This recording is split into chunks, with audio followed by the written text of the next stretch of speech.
Wow, that was close. I was trying so hard to prepare myself for today's show, but I forgot to prepare a joke. So as I was frantically looking for a joke, I found one, but you beat me to it, Adam. I think yours was a lot funnier. Alex. Would you like to hear mine? Why not? Do we have a choice? Yeah. Why did the egg hide? Why did the egg hide? Because it was a little chicken.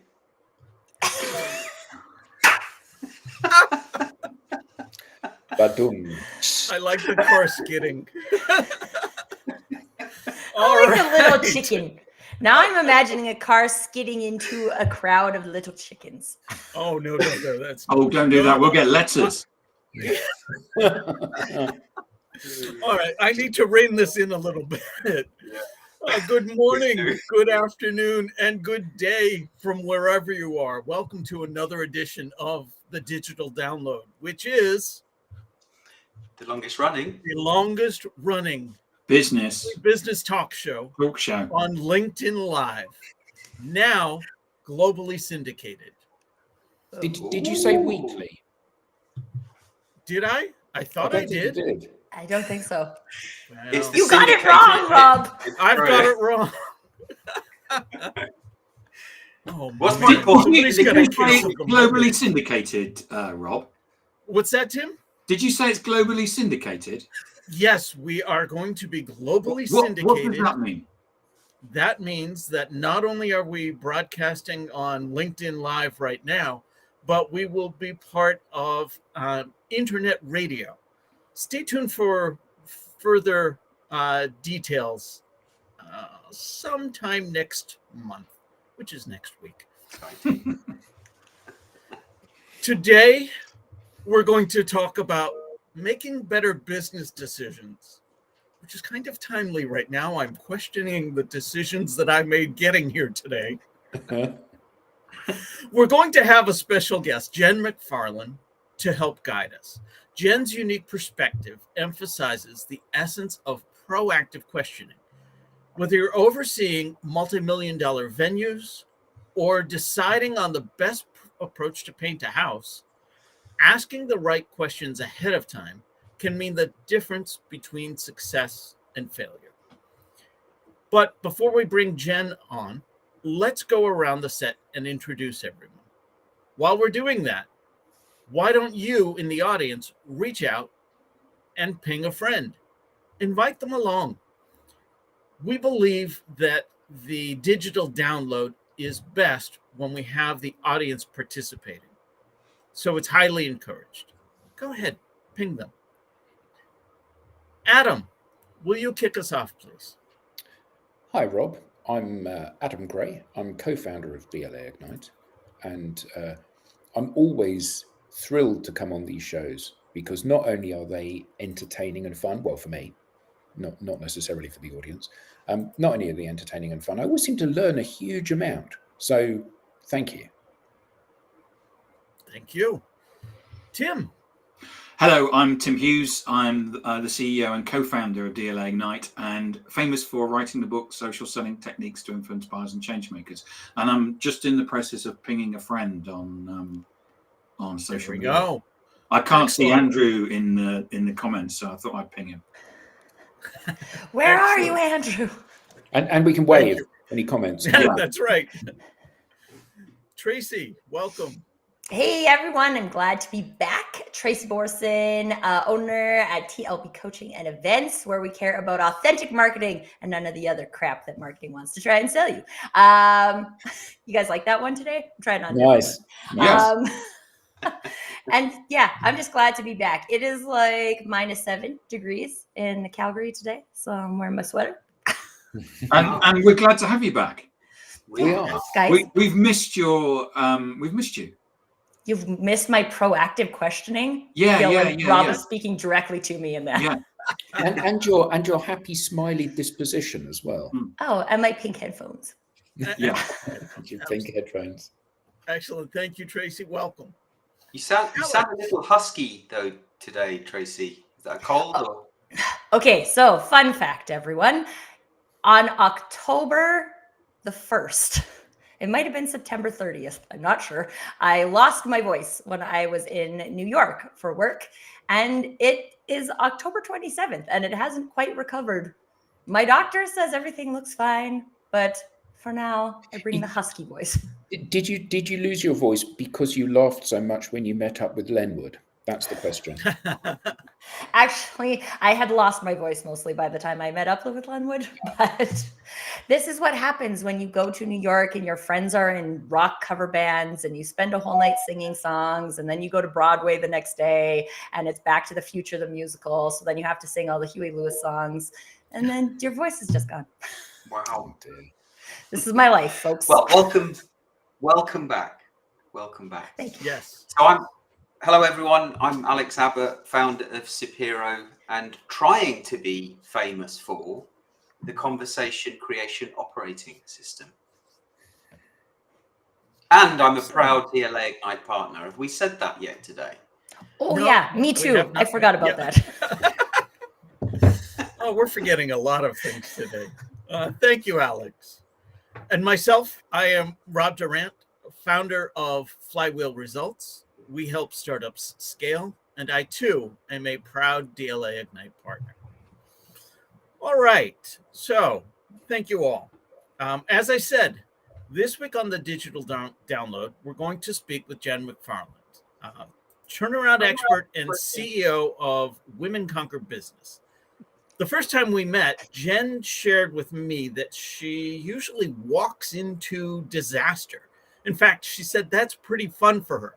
So this is an appropriate place for her to be. You're walking right into disaster, Yeah. Jen. Welcome. That the Digital Download is her next stop. Jen, good morning and welcome. Good morning. How's everyone Morning, today? Jen. Good morning. Boy, I'm in the right place. Everybody here likes to laugh, so it's gonna be fun for me. Jim, why don't we start by having you tell us a little bit more about you and how you got here? I was trying to think of something pithy to say about how I got here, but it's, I walked across the hall At from my 6 in the bedroom. morning? I don't know, it's 6 in the morning. So I don't know. My name is Jen McFarland. My company is called Women Conquer Business, and I help service-based businesses with confidence boosting, ethical marketing strategies so they don't feel icky when they do it. But I came about doing that after getting a master's degree in project management, in leadership and management, and we did a lot of projects. And I was an executive at the city of Portland, Oregon, which is where I live on the West Coast in the US. And in the process of getting that master's degree, I learned these 4 questions that translate into just about any scenario. But I would always ask them before I was asked to do the unthinkable, undo a disaster or make something happen that maybe had stalled out over and over again. And then when I started as an entrepreneur, I realized these questions translate into just about any situation. And so even now with helping people with their marketing, and sometimes people are pretty fearful about getting out and sharing about themselves and sharing their offers. I feel like even with that, it will help an entrepreneur who's like, oh, I'm going to do that thing. And has nothing to do with what their mission is. And so I'm pretty excited to talk about that, because I feel like if everybody knew about these questions, then we could all kind of stay on our missions a little bit more. But it doesn't mean we won't tell a lot of dad jokes and have fun. That's 2 separate things as far as I'm concerned. They should be joined. Absolutely. Okay, can I ask a quick question, because we're here to ask questions? How come this is just a dad joke thing? How come moms are not allowed to make ridiculous Mom mom jokes? jokes? Mom can make dad jokes. Why can't they be mom jokes? Why aren't they mom jokes? That's a really great point. I mean, there's no real answer to the question, but I figured since we're here to ask questions, I might as well put it out there because I was thinking it. There you go. So So what Jen, are I these? want to start with this. What did you mean when you said walking into disaster is fun? Other than this show, of course. This show is lots of fun, but what do you mean by that? I mean, a serial problem solver. That's what I really like to do. So it gives me something to do. It gives me something to chew on and think about and help people. I was in the Peace Corps and I loved solving problems when I lived in Kazakhstan for 2 years. It's just like what I do. And it's like my purpose, I guess, is coming in and helping people solve what their biggest issues are. I think a lot of people are afraid to do that, but I feel like it's just like, oh yeah, let's go, let's do it, and I get pretty excited about it. Awesome. Yeah. Alex, you had a So question. should we mention? Well, I did. I still do actually, but I was going to say. I think Andrew has been commenting, but it's not been coming through, and I had the same problem with Andrew on Thursday. Sorry, Jen. So where is? I'm assuming Jackie Abbott is commenting on your profile, Alex. She is, but Andrew is commenting on Adam's. Right, but if Jackie is commenting on yours, if Andrew went to Alex Abbott's LinkedIn post and put a comment in, it'd be useful to test, wouldn't it? Yes. Sorry, Jen. I'm jumped in and fixed things. Yeah. I know you like to. It's all about the audience, Jen. It is. Yeah. But yeah, good idea, Tim. So Andrew, if you heard that, hop over. If anybody's commenting and for some reason or other your comment's not coming through, try going to Alex's LinkedIn profile and put some comments in there, see if that works, and we'll give it 10-15 minutes. Sorry, Jen. Yeah. No, it's okay. Cool. Questions are important. Yeah. Yeah. So my question, you may not want to answer this, Jen. You may want to keep us all on tenterhooks for the entire, 45 minutes. What are these 4 questions? That's what I was going to ask. I mean, do you want them all at once? Yeah. No. Okay. So what happens a lot of times, and tell me if you can relate to it or not, is, I'm gonna do this thing, and we go right to the how. Like you kind of skip over like whether or not it's a good idea or not. So we have 3 questions before we decide how we're going to get there. So the first question is, what are we trying to accomplish and why? So what that does is it gives us a chance to say, okay, well, for example, ChatGPT, that sounds really interesting.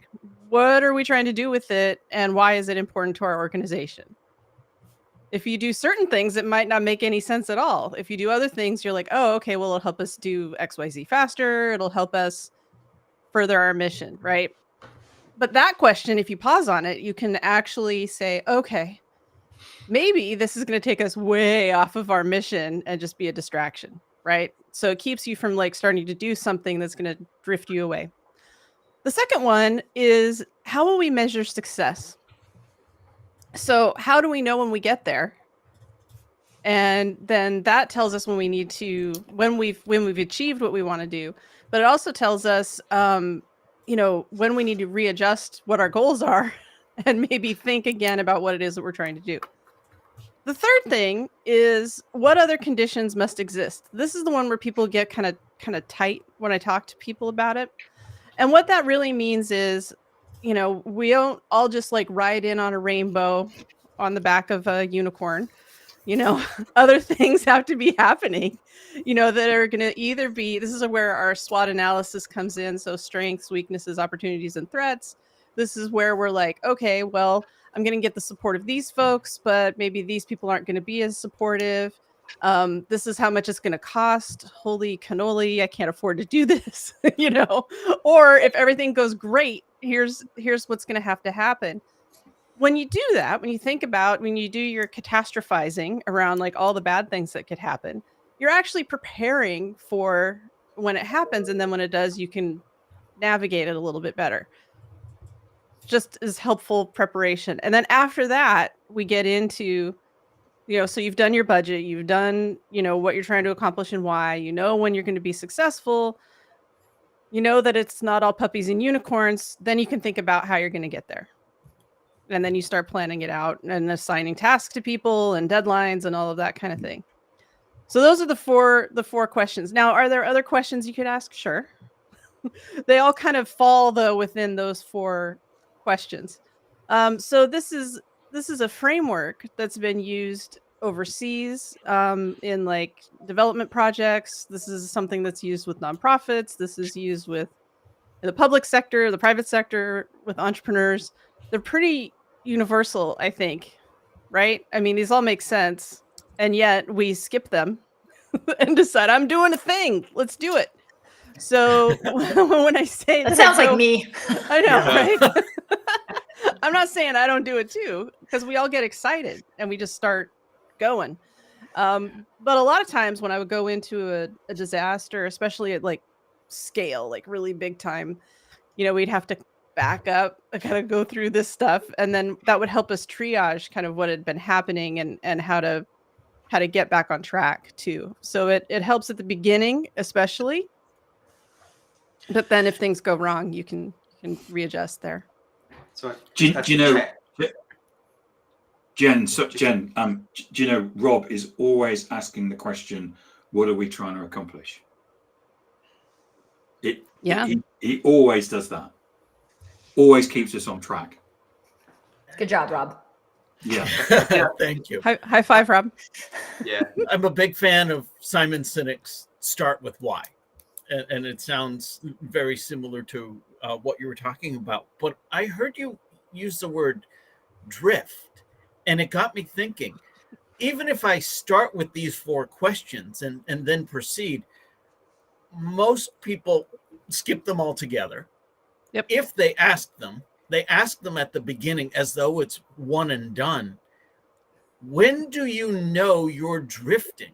And when do you go back to these questions? Ideally, that's part of. So when I work with these and I'm setting up a project, I have a matrix that I put all of the answers in, and it's a guidepost for keeping things in check. But you're right. If you just make a list, I'm going to do all of these things. We all know what happens. We get busy, we forget, we start adding more things, shiny objects, and yeah, exactly. Squirrel. Oh, okay. Oh, sorry. I'm back. Don't worry about it. So you do have to have guideposts. That's why you want to say, how will we measure success? And then you check in on those milestones and you look at it and you make sure that you're still there. One of the things, I was on a podcast once to talk about like a really uncomfortable moment. I was being interviewed by a woman who I think was like a psychologist. And she's like, I think I'm thinking about starting a pool company. And I was like, how's that part of your mission? And like the question was out before I could even like stop myself, and she just was kind of like, I felt like the interview was over at that moment because I actually questioned this decision. But it's kind of like when other people can see it, sometimes they can see like how far something has moved. But when we do it, it seems so slow. And then all of a sudden you're like, oh, I just kind of had this like idea. What am I doing? And you're like, it's like, you're in like another town, and it's like they say like a barge leaves New York 1 degree off, and it's the difference between like London and Africa. It's a big difference when you start drifting off course. All I could vision was the Talking Heads song. My God, how did I get here? So how do you then enlist outside help? How do you enlist others to keep you on track if you're too close to the situation to see it clearly? I mean, how you do it depends on the size and structure of the organization. Every good initiative has some sort of champion. So if we're talking about like a larger organization, you have to rely on people within the organization to kind of help with that. And hopefully you have some really big goals. If we're talking about like a small business or medium-sized business, even, then it really still falls on the leadership to really be, somebody has to be in charge of like, where are we at with this? And is it going the way that we want to? If it's a micro business, then you need to have some accountability partners or somebody who's like, a coach, somebody who is helping you with these things, because otherwise you can just, you're never going to get where you really want to be. And that's one of the things that is is so challenging. That's why a lot of businesses fail, is they're not holding themselves accountable for the goals that they set, or they set goals that are like so big that they can't possibly achieve them. And that's part of why when you start looking at like, how are we going to measure success, you have to think about like, well, what is it along the way that's going to keep me engaged? Also, you can't just set these like totally outlandish goals, because you get bored after a while. Yeah, I can't help but get this word that you used out of my head, Jen, earlier. Catastrophizing. Yeah. I didn't even I wrote it down too. One. Not sure it's actually a word, but I like it. Yeah, I had to look it up. It's really a word. When you think someone or a situation is way worse than what the reality actually is. Sounds like one of my forecasting calls with my manager when I was back in corporate. Well, this is interesting because I can't get a word that you said earlier out of my mind either, which is tenterhooks. Oh. That is not something that I have ever said before. I was like, what is that? And then I was like, oh, he said something else. Okay, I'm gonna come back. I'm back. Well, but yeah, catastrophizing is what? The penny dropped. The penny dropped. It did. And then it rolled around. Oh, sorry, I would come back. So I would say that, yeah, catastrophizing is a thing, and people get scared about it, right? Like, but we do it all the time. Like, oh, my husband's not home back. I wonder what happened. Is there a ghost? What happened? Where'd he go? Did he have a flat tire? Did he run out of gas? Like, did he get into a car accident? Like, we do that. Like, well, some people do. Maybe y'all don't. But like, some people do that. But when it comes to like a project or something that we really want to have happen, people don't tend to do that. They don't tend to go down the rabbit holes of like, well, what if nobody wants my product? Like, what if?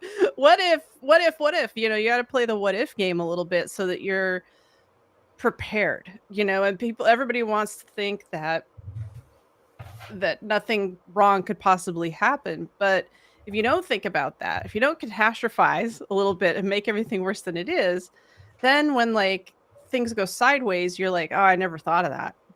Now how are we going to get out of here, you know? And we had, you know, I worked on a large project at one point, and we kept telling our tech partner, like, you know, look, have you prepared for this? Have you done a load test? Do we know that like the servers are going to work? Do we know that the website isn't going to melt down? And like, we melted down like everything, and we kind of had to like backtrack, and we had like 300,000 people affected, you know. And so it's a really like, sometimes these catastrophes can be really big.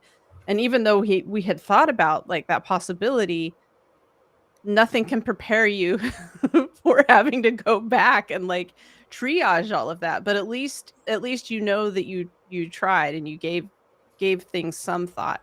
That was probably the worst case scenario when everything went wrong. There are other times when little things go wrong and you're more able to navigate it because you've had that time where you're just like, ugh, what if things don't go the way I want them to? Who am I going to call? What are the next steps? Like, who's on my side? Who are my advocates? Like, and that's what really can help you navigate trouble, is by having that time where you're just, like I said, catastrophizing. You're just like, holy cow, what, you know, what's the worst that could happen? Because also a lot of times people don't think about that, and then they realize the worst that could happen isn't nearly as bad as what they thought. And sometimes it can really ignite you to take action as well.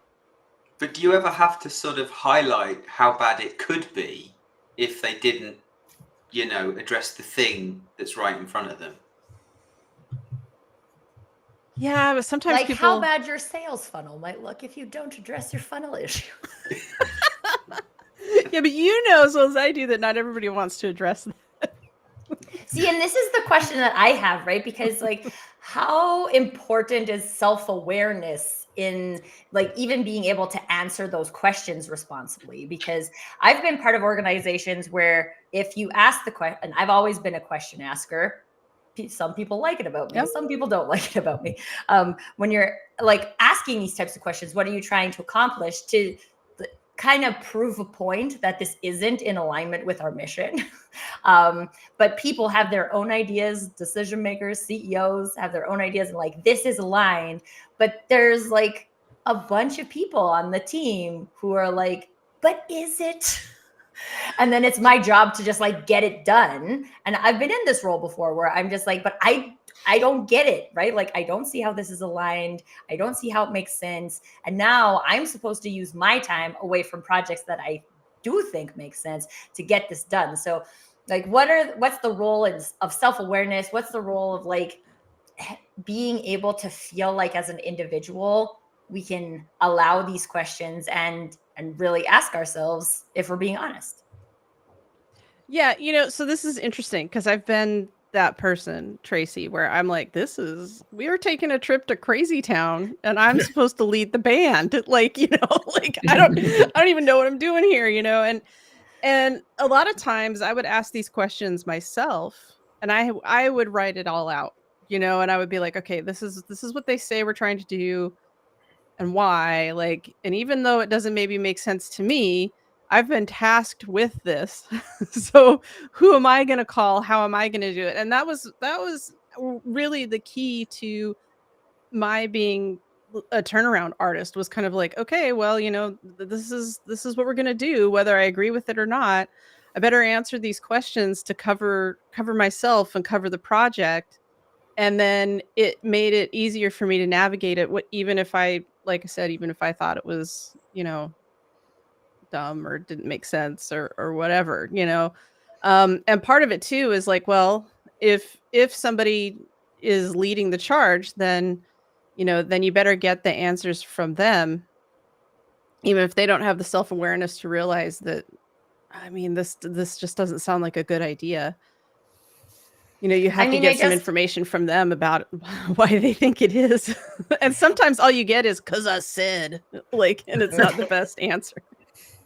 Well, and this is the thing I'm wondering, because I've just seen, like, I've been, especially from the marketing perspective, right? So I work in marketing. There's a lot of people who are like, okay, we're going to do this. This is our new thing we're going to do. And we just need a marketing program for it, right? But like, it doesn't actually answer any of these questions. Oh, yeah. Right? Like, it doesn't match with our business. Why? We don't have what I would consider a good definition of success, right? Like, we're going to have this many people look at it on our website. And I'm like, well, it really doesn't mean very much if nobody buys it.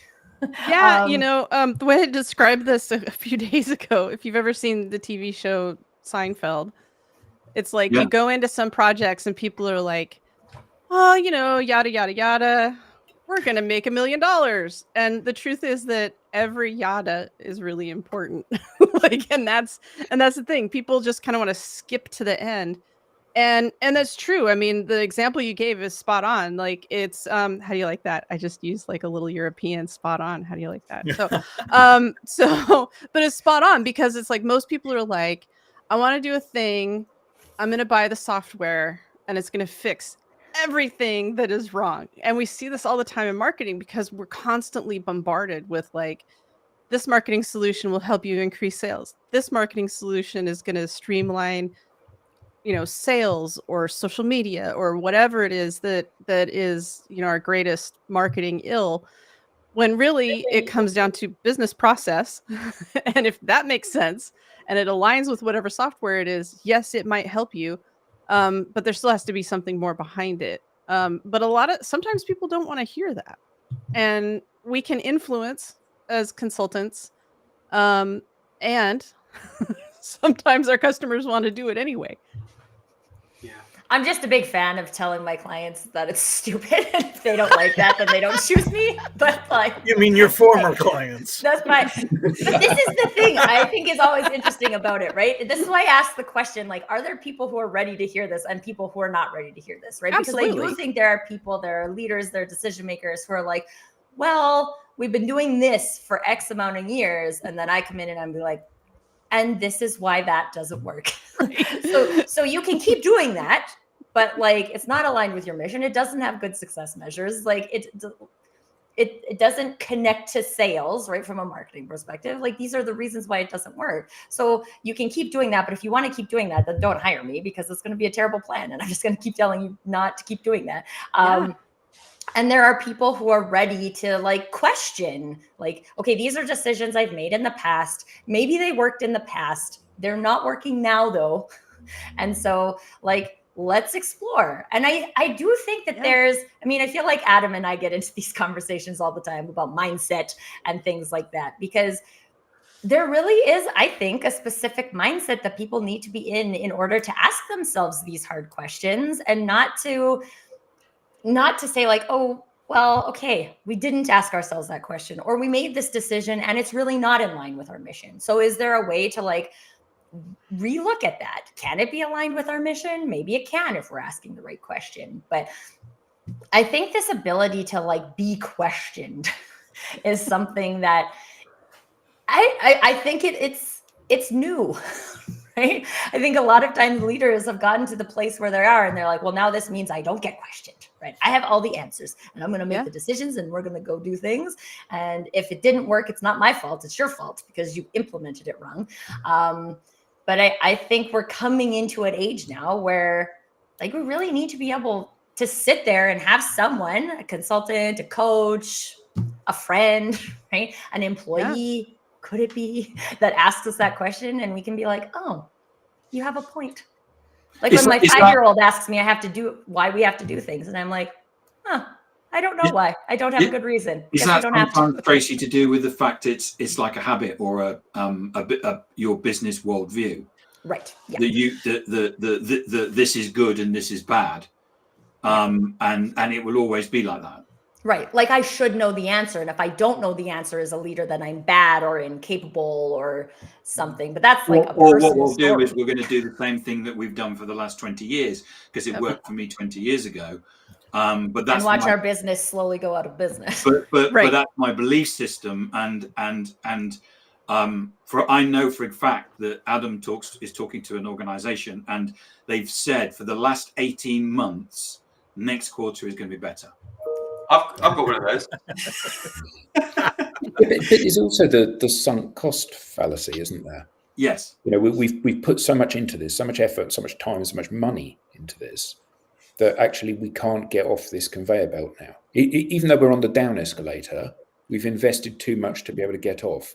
And it's all to do with loss of faith and all of those kind of. But also, it is that mindset. It's that inability to look at it and go, you know what, this isn't working. We need to do something else.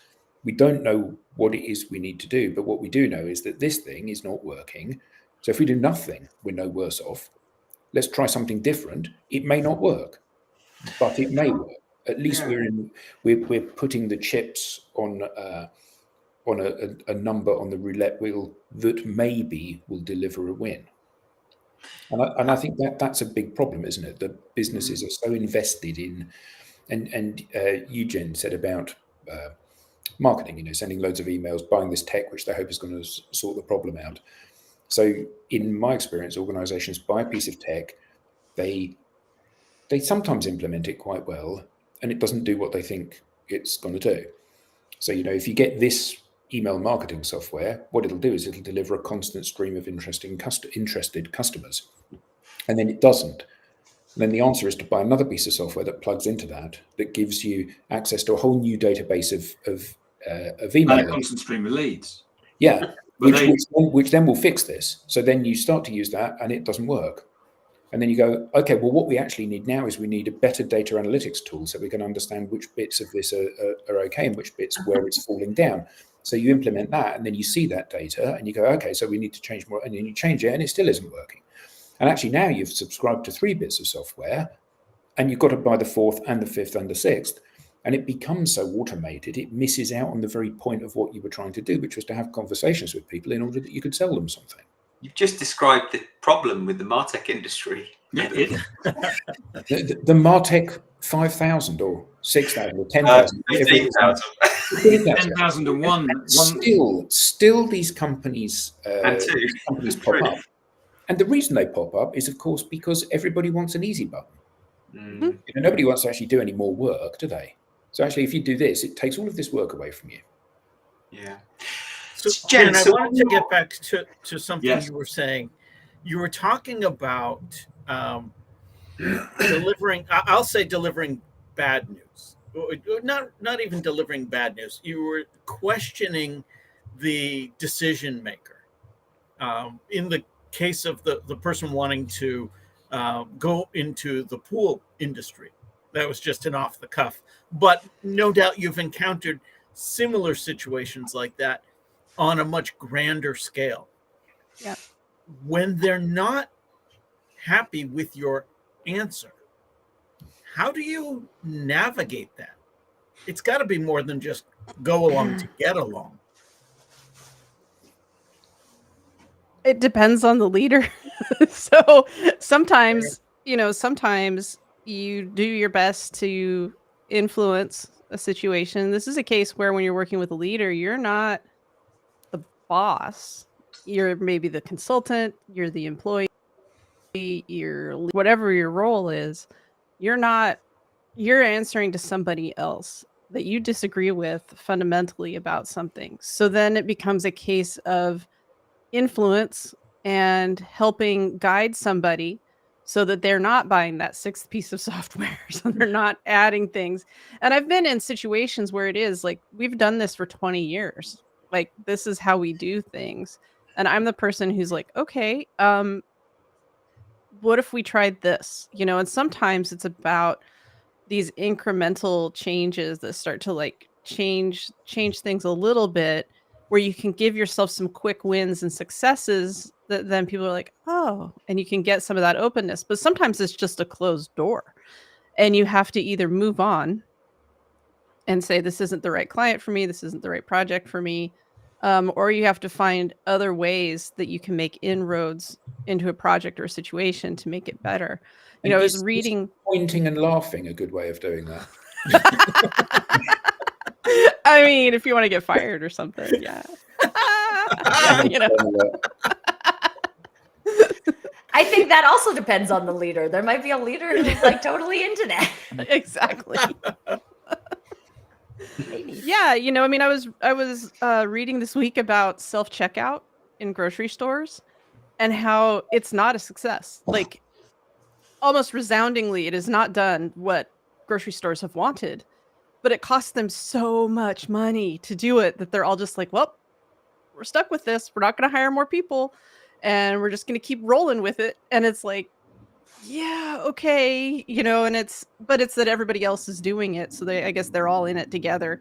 But this happens again and again in organizations. I mean, I think we've probably all worked with somebody who is no longer in business because they kept throwing software at problems, and it can run you out of business because it's so expensive.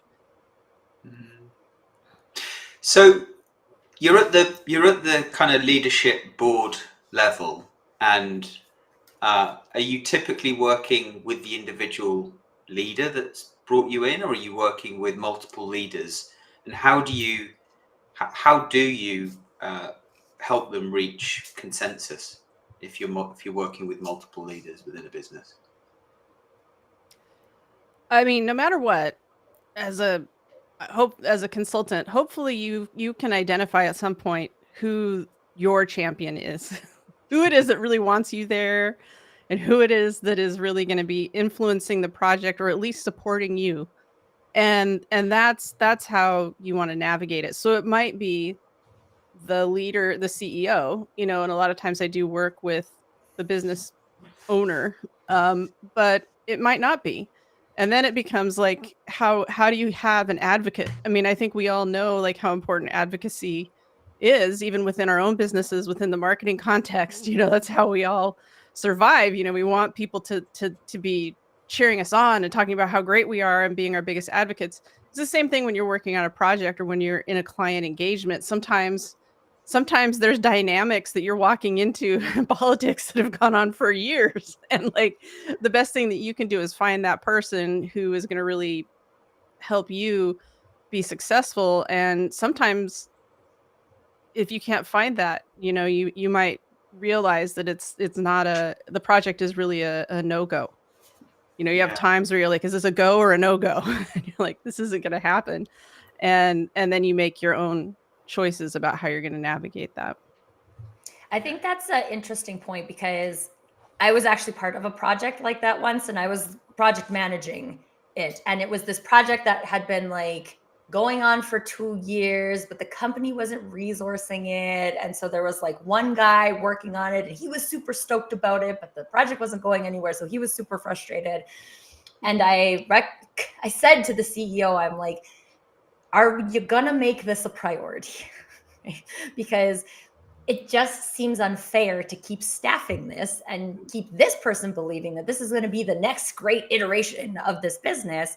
But we've got a team of 25 and you've resourced it with one for 3 years. Like, is it going to be a thing? And now you're paying me to project manage a project that's not going anywhere. So this could go somewhere, but we have to decide to like take it, like go, no go for launch, That's like right? leadership. Are we going to launch this or not? Isn't that crazy? And she decided not to. And I don't know that it was a good or bad decision, right? Like, it was not a direction the company ended up going. The company's still in business, right? They're doing something different. So I think they're fine.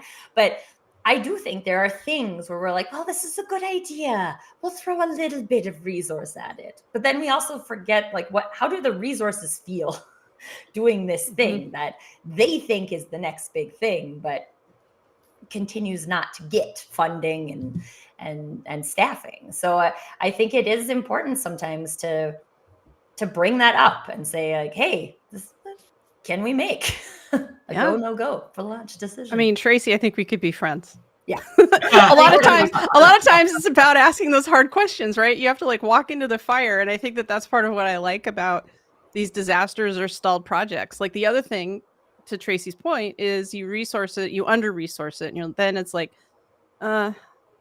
forget it, and then sometimes where I come in is like 5 years later, they're like dusting it off and they're like, oh, so we've decided we want to do that. And then it's like, you have to look at like all the pieces that are left and decide again, no go or no go, is this really where we're gonna head? And that's I've seen a that hard before thing too, where people like bring back a project and then, but it's in like the same capacity that they tried it the first time. And you're like, there was something about this that didn't work the first time. Do we want to explore why it didn't work the first time so we don't just duplicate our efforts, do it the same way again? And then 5 years from now, we're bringing it back out of retirement because it's a good idea. And it's not a bad idea. It's not a bad idea. But like, there was something that didn't work the first time. So let's talk about it before we just bring it back. Isn't that like the hairdresser not fixing the other hairdresser's haircut? I mean, I feel like the hairdressers have a weird relationship with their own hair. I feel like that's like their business, and they don't want to let. My wife was a hairdresser, and her father said to her once, "This is how I." Are you going on your holidays? What's that? Where are you going on your holidays? That's what hairdressers normally say, isn't it? That's what hairdressers always say. No. Her father said to Jokes. her, "Here's how I pick out the hairdresser. I walk into the salon and I find the person with the worst haircut. Because it's obvious she didn't cut her own hair. I won't be sitting in the seat of the worst hairdresser." Oh, pretty good. Yeah. Andrew's comments come through. Andrew's made it. So Jen, we always wave at Andrew and he always waves back. Yeah, check it out. What's a hairdresser? That's a burning question for some of us. Yeah. Well, what's a hairdresser in America? Is it a stylist? Is it? Sure. Is it different? Hairdresser. They do like haircuts and hairstyles and hair color. Style. There's a stylist. Yeah. But yeah, Adam and Tim probably wouldn't know much about that. Yeah. Oh dear. It sounds like Andrew's confused too. So, Well, his profile picture resembles some of ours. Yeah. We have a profile of people we attract in the show. Mostly bald. It's all good. And wearing glasses. See, that's the thing. Like, I'm not even wearing glasses. I'm not sure how I got allowed on the stage today. We need some diversity, Jen. So, okay, Jen, I have a question about like the actual topic of the day. Oh, glasses? No, not about glasses. Oh, okay. So you used a phrase earlier. You said turnaround artist, and you used it about yourself. And I was thinking, like, is there a way that individuals at an organization or leaders in an organization could like pivot their thinking to start believe that they too are turnaround artists, or That's a some good things they question, might actually, need to Tracy. know to That's become good. a turnaround artist themselves, besides these 4 questions, which they already know. Yeah, I mean, I think it is. I do think that it is a mindset or a point of view that you have to adopt, which is if we have an idea or a concept, something that we really want that's critical to the organization, then why can't we bring it back? Why can't we light it up, and do it, and that's a thing, some people, not all people, but some people have like a closed mindset and they're just like, well, it didn't work. Wah, wah. Never doing that again, and that's a thing, where I think a lot of times we have to really realize that the world is changing so rapidly. Why can't you revisit some things? And why can't you just approach it from a slightly different angle, and give it another go? I think it's a certain personality type, though, isn't it? Like the go-getter with energy, might be the fixer or the turnaround person versus, someone else who's far more reserved. I mean, I think you have to go into things with kind of almost like a fun or childlike look at things, right? You have to be kind of like, I don't know, it could work. Let's look at it, and you have to like have kind of a different energy about it, because otherwise, if you're just like, oh, yeah, we did that, it didn't work before, like, and you just look at, then how is that going to be exciting to anybody? How is that going to like bring it back? You do have to have a different mindset or a different outlook that's even open to revisiting things that maybe you tried before, because you have to realize that like business moves so fast. Like you were not in the same place 20 years ago when you did that thing that you are now. Like, and sometimes people don't have that lens, and that's maybe why you bring somebody else in, or it could be why, you're not moving forward in ways that you would like. Yeah, You have to be earlier in the comfortable call, with failure, right? you You have to be comfortable with failure. Yeah.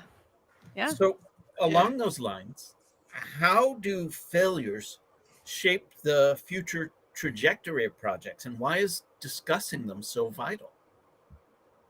I mean, isn't failure part of success? It's just that like it's that thing we don't like to talk about. yeah. We don't like to talk about how many times we had to trip before we learned to walk, or all of the things that have ever happened. And I think that that's a real shame. I think that there's a lot that we can learn through failure. And those are the conversations that a lot of people don't want to have, and yet that's where the gold is. I think that's where you can really uncover and unpack some things that are really game changers. Well, and I think a lot of times people experience failure as like a final state, right? Like Right. we did this and it failed and now it's done, right? It's a failure. And you're like, well, like, okay, so we did this, we had a how, we thought it was going to work, it didn't deliver what we thought it was going to deliver. Where we're going is still meaningful. So this isn't like an end state, this is a middle state, and we haven't got there yet. So yes, let's be honest with each other about what didn't work or what's not working, but that doesn't mean we're done. We have Right. space to go, space to explore, space to evolve. And that's why I don't like the word failure, because it feels so final. And you're like, nothing is final until we're dead. From a business perspective as well. If you still have one client, you still have things you can do to make this work. But are you being open-minded enough to say like, okay, well, all of the things we've historically done haven't worked. Okay, well, there's lots of other things you can try. So it's cool to come to conversations like this and just have conversations with consultants and other people in your industry or other people in different industries. We're like, well, what have you done? I've seen like amazing things implemented in software the idea came from like food delivery. right? Or grocery. And you're like, oh, yeah, could I as a software company learn something about what they experienced in self-checkout, right? Like, yeah, you can, right? And there's like so much space for ideation and trying things. And like, I just think that too often we're like so concerned about failure, and maybe we like catastrophize to the point where we're like, well, we know this is going to be a failure, so we're not even going to bother, right? But like, my favorite question is, how can we, right? Like, if this is where we want to go and this is where we are today, how can we achieve these things? People might say like, I can't have this and this, right? In politics, my province likes to try to convince me that I can't have oil and gas and education. And I choose to believe that that's not true, right? How can we? How can we have both of these things, right? And how can we, okay, we thought that was a way we could, didn't work, right? How else can we? There's never just like one way. I think there's so much more we can do when we experience a failure. I want to bring Andrew's comments on screen. Andrew they're great. Says, if it failed, did you understand the task? Did you follow the steps correctly? Was the goals too high? When do you ask those questions? Is it only after the fact, or do you even ask those after the fact? No, those are ongoing. See, that's the key. Like, you can't just answer questions once. You have to realize, and you have to realize too, that there's like, to Tracy's point, there's like 1,000 ways to do something, and there's not just one right way. There's maybe hundreds of right ways to do it, and you haven't investigated them yet. I did wonder about that, Jen, because when you started saying, well, it's just these 4 questions, I was thinking, how does Jen make a living if she just asks 4 questions? And you've told us what those questions are. Yeah. The problem is, Alex, people don't want to answer those questions. They need Jen to help them answer the questions. The devil's in the details. Asking the questions is what she's saying. You just don't ask them once. Yeah, you keep asking, and you do. I mean, I think what Andrew's saying is definitely a key. Are you documenting things so that people understand what they're supposed to do? Like, the questions are very high level, but the devil's in the details. And like, are you following it? Like, do we have milestones set up so that we know if we need to readjust? Is it going according to plan, or have we already just started off-roading and doing something different? And do we need to bring things back? The other thing that Andrew said was, you have to accept that sometimes things aren't going to work, and it will help you improve it, and I think that that's part of it too, is like, when things go wrong, that's a good part of like your continuous improvement program. Like, as we all work in marketing, so it's like, people don't want to ask for customer feedback, even though that's how you can be better at marketing and better at your business, and make things better. You want to get the feedback from people because it's going to tell you not only what is working, but what isn't working, and that's how you improve. But a lot of people don't want to have that conversation around what's not working, like getting back to self-checkout. If there's one lesson that we can all glean from self-checkout, it's like and it's one of the things that I've said 100 times, if I said it once, is like, you automate so you can be more human in your business. The problem with self-checkout is you can't find a human anywhere. They've automated it, but it's not made it better for the customer experience, and so you have to sometimes look at these things from all the different angles, because maybe it's better for your business, but not for your customers. And then is it really better for your business? Good point. We have this error message in one of our supermarkets, Jen, where it goes, unexpected item in the bagging area. Oh, I hate that so much. Do you get that in the States? It's so much that if I make a mistake, I actually say unexpected item in the bagging area. It's like a... It's like a piece of lint fell on the bagging area. I can't find it anywhere. Yeah. Or it also does that. Look, I can't check out now. And there's a big line, as you would say, not a queue, as we'd say queue. And there's a big line behind you. Yeah. And you get the same message when you put, I don't like in North America, or at least in Canada, it's all like bring your own bags now. So you Yes. like put Sure. your own bag in the thing and it's like unexpected item in the bag. Yes, it's my Yes. bag that you forced me to bring because you don't have bags for me. Therefore, you should have expected it. Yes, Right. it should not be unexpected. Or there should be a button that's like, is this your own bag? Yes, it is. Yes. I mean, I personally love to scan my own stuff. But I love that part of the self-checkout process.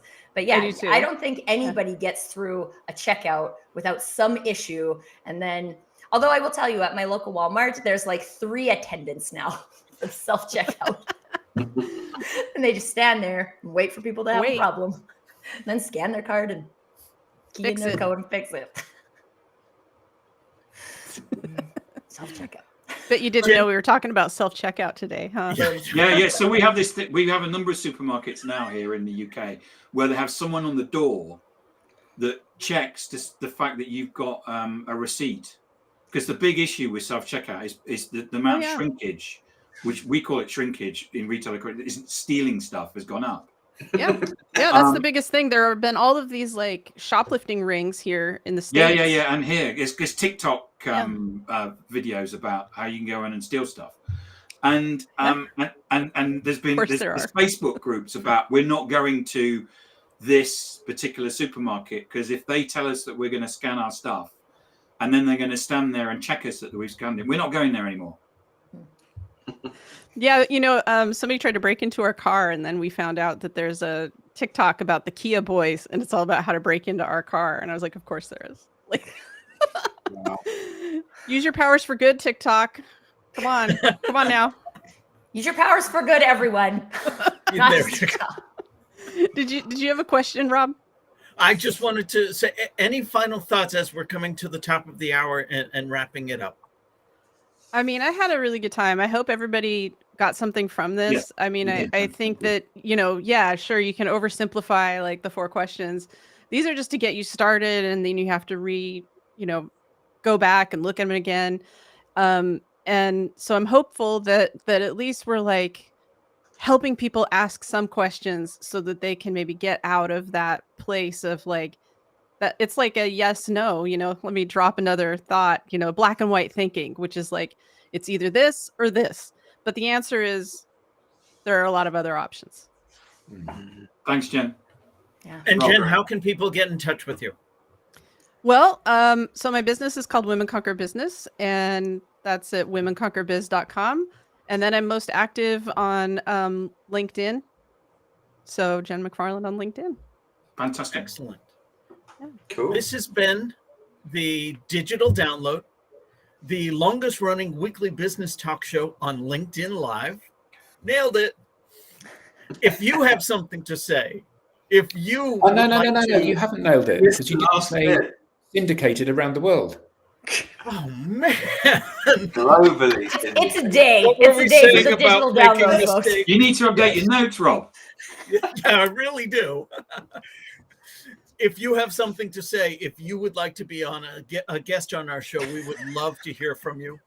Digitaldownload.live, be our guest, or you can follow the QR code on screen here. We're having a lot of fun with that today. That's awesome. To our guest, Jen McFarland, thank you very much for being here. To the panelists, again, thank you for another great episode. To the audience members, thank you again for all of your great questions, your participation. Happy Friday, everyone. Oh, happy Friday. We will see you again next week. Thank you very much.